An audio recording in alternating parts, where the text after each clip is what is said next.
Eternity gives you perspective.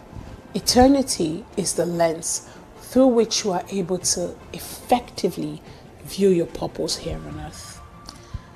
I'm saying this to you because there are two agendas that are existing. Every man that is born into a war of agendas. When man was put in the garden, man probably thought to himself, you know what, hey, I'm just here to chill, have a good time, enjoy the glory of God, just sip on coconut water and, walk around, touch the flowers, and all of that. Man could not have imagined that within that beautiful, glorious garden structure was a serpent that had the capacity to bring death into his life and lineage.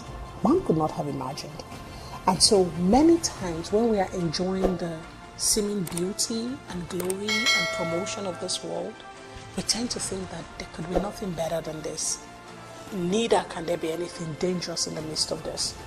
But remember, I said, be awake, because in the midst of the glory and the beauty of the garden was the very thing that was going to take him down. This world was not constructed to favor you 100%. You were constructed and put together by God to dominate this world, because Satan had already fallen. Lucifer had fallen like lightning from heaven. Woe to the inhabitants of the earth. So as long as Lucifer is on this earth, there is no man, no matter how successful you become, no matter how much wealth you have, no matter how much promotion you gain, there is no man that can enjoy any of that without the intrusions or the interruptions of the gates of hell.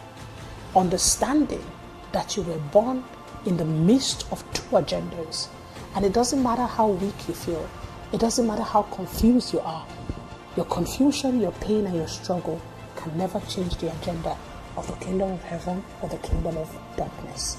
The sooner you align yourself with the information concerning both agendas, the easier it will be for you to effectively war here on earth.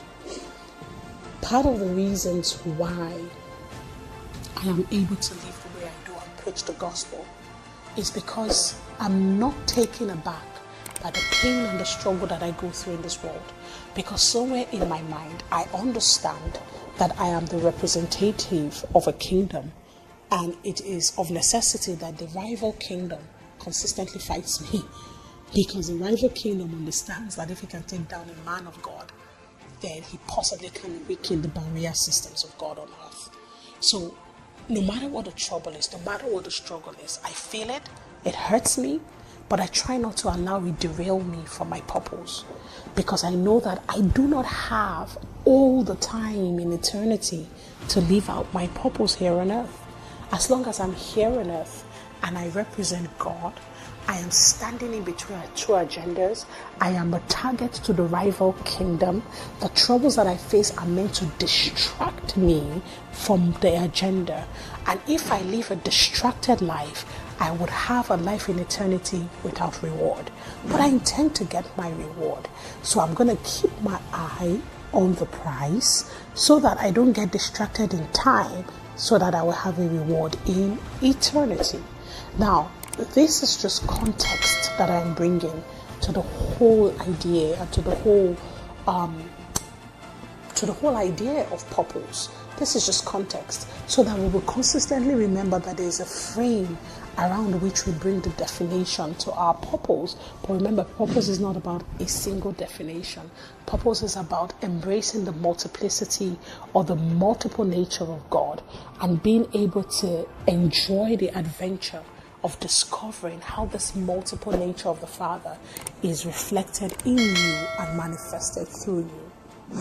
You're welcome to the journey of purpose, and I look forward to the next episode where I'll talk to you again about this agenda and the role that you play and how you can move forward from the garden into the world, and in the midst of it all, prosper and yet retain your eternal reward. I look forward to talking to you about purpose. God bless you.